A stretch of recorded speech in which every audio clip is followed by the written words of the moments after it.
You can't ask technology to do more than it's designed to do. And if the church, for example, is a bunch of redeemed humans gathered together, called out and gathered together to be sent out into the world, then and to be human is to have a body, then online digital technology can't replace that. Churches have already jumped on board. Apparently there is already at least one church that considers itself a purely metaverse church, so no physical location, but this is where people can meet online and have church services and whatever else.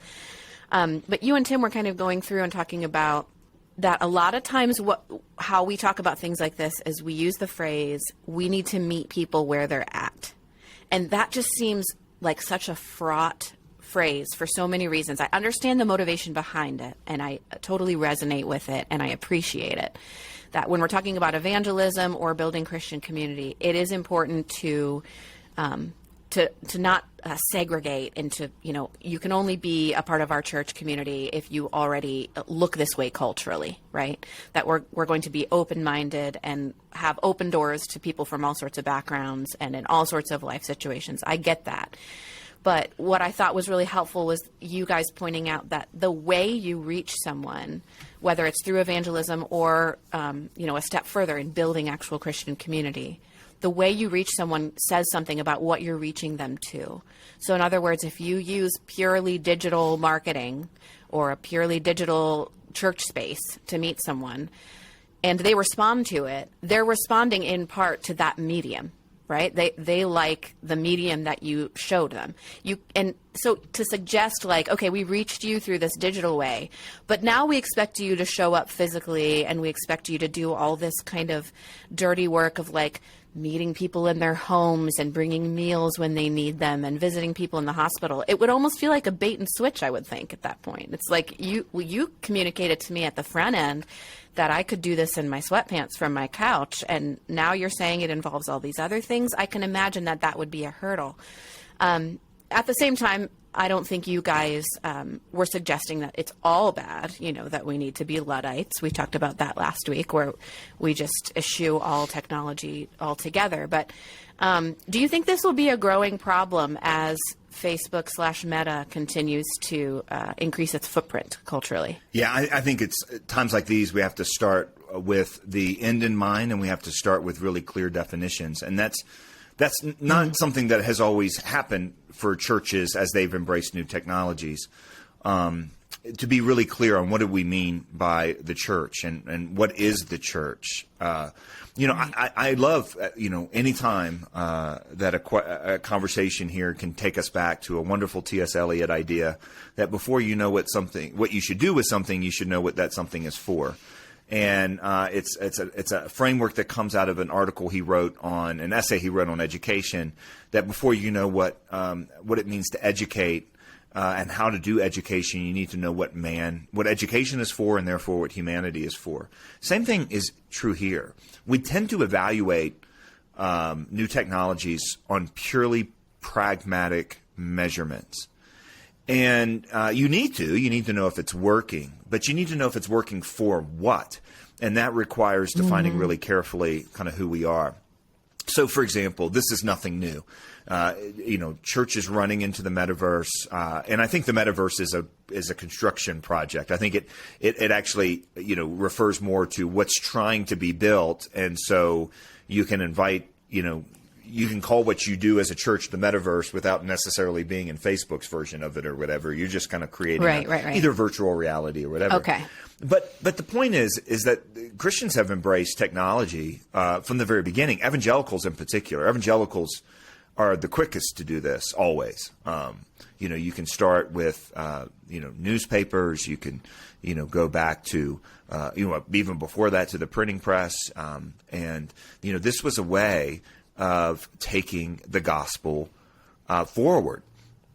And it was really, really, and each stage of this was really, really powerful. You can go to radio, you can go to television, you can go to the internet, you can go to TikTok, and now we have the meta, virtual reality. But you can't ask technology to do more than it's designed to do. And if the church, for example, is a bunch of redeemed humans gathered together, called out and gathered together to be sent out into the world, then and to be human is to have a body, then online digital technology can't replace that. It doesn't mean that it's pointless. It doesn't mean that it's not a great way to go reach people. Go reach people. Use it all. Spread the gospel. Just don't compromise the gospel message. I think that there is a real challenge of what you win them with, you win them to. Now, how you use TikTok will determine whether you won them with TikTok or whether TikTok was one part of thing that you're pulling them into, and now it's really clear. In other words, I think there's a way to do this well. I think there's a way to do this right. It just concerns me when someone goes completely virtual and then calls that church. I mean, maybe call it church for pragmatic lines, but a bunch of people's avatars who never see each other, never know each other, never can serve each other in real ways. That's not the church. Maybe it's a marketing thing, and that's okay. But what you then bring them into, and look, I get it. It can be efficient. You can get people to respond. I'm a big fan of the work. A good friend, I won't say his name, but for years developed search engine optimization on about 1,000 different questions that people might Google, from is the Bible true to Darwin's Darwinian theory of evolution to how to commit suicide, and intentionally populated in the top 5 results on Google a way to share the gospel. And hundreds were coming to Christ daily. And he was able then to create this whole system where they could then be connected with and churches and that, mobilize volunteers. It was a remarkable project. But he was winning them with an answer to a question, but he was winning them to deeper connection and discipleship and next steps. And it was very, very intentional. What is being called Metaverse by some is a replacement for having to get up, having to go anywhere. And it's like, you remember WALL-E. It's kind of like WALL-E, the movie. This is the kind of fat, happy Christian you're going to be. And that doesn't look like a biblical definition of the church. Doesn't look like redeemed humans being called out, gathered together to be sent out. And in other words, if the Metaverse church is a way of fulfilling that go and tell mission that God has given the church, then okay, I'm all for it.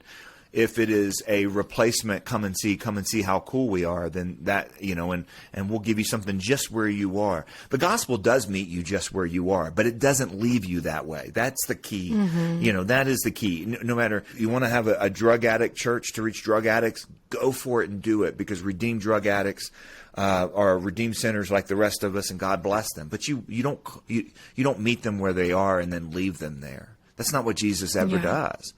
And the same thing is true here, I think. So I have a mixed thought on it. I think there's wonderful innovation and opportunity here.